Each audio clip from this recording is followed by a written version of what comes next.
Good morning, good afternoon, good evening to each and everyone, especially those at the other side of the world.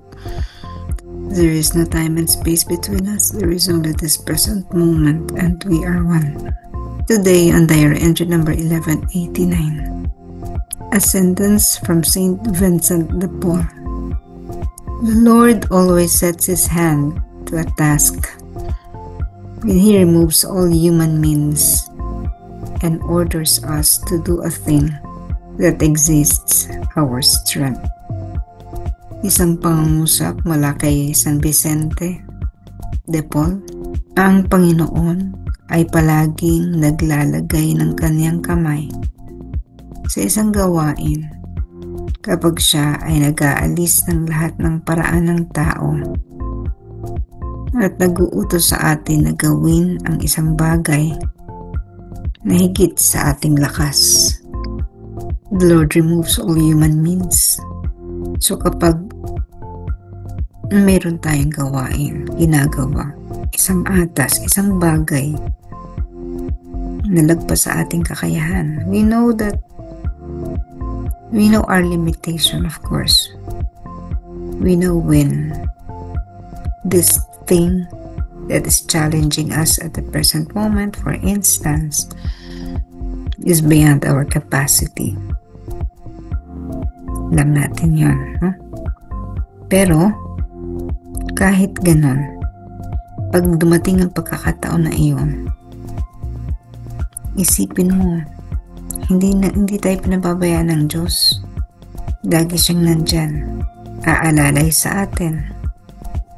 No, He sets His hand to a task. Siya mismo yung gagawa nito.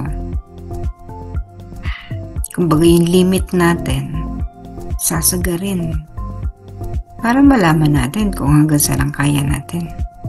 At kung hindi tayo bibitaw, yung kamay ng Diyos, nandyan, sasaluhin tayo at ibibigay sa atin ang lahat ng kailangan natin. Lakas, kapangyarihan, para matapos ang isang gawain. Sisiguraduhin niya na magagawa natin yan. Yun nga lang, kailangan ng tiwala mula sa atin. Sa bahagi natin, kailangan nating magtiwala sa sarili natin at higit sa lahat sa Panginoon. Kahapon, di ba, ang sabi niya, kapag yung feeling mo, ang isang bagay na kabigat-bigat, bibigay ka na, sabi niya, meditate on my passion, sapagkat yung aking pagpapakasakit, naganap yan para sa ating lahat, upang iligtas tayo sa ating kasalanan, upang tayo maisalba. At ang isa pang dahilan, ibig lang sabihin para tayo maisalba, kailangan dalhin, pasanin ng Panginoon ang krus. Kanino ba yung krus? Yung krus na yun yung ating mga kasalanan, ating mga kahinaan. Kung kaya, bahagi ng ating mga pagdaraan ng hirap. Sinabi nga dinala ng Panginoon.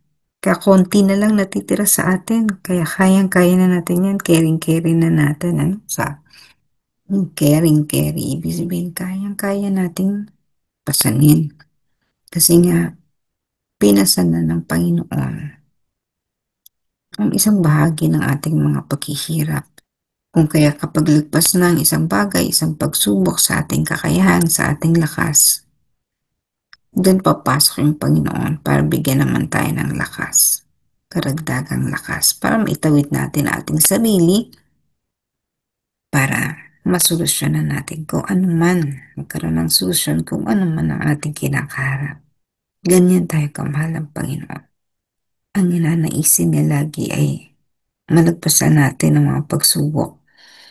Kapag nalagpasan natin isang pagsubok, may panibago tayong lakas at kapangyarihan na na-achieve o nakakamit para sa susunod na laban ng buhay, mas may lakas na tayo. And again, kapag nasagad na ang ating lakas, bibigyan ulit tayo ng Panginoon ng panibagong lakas.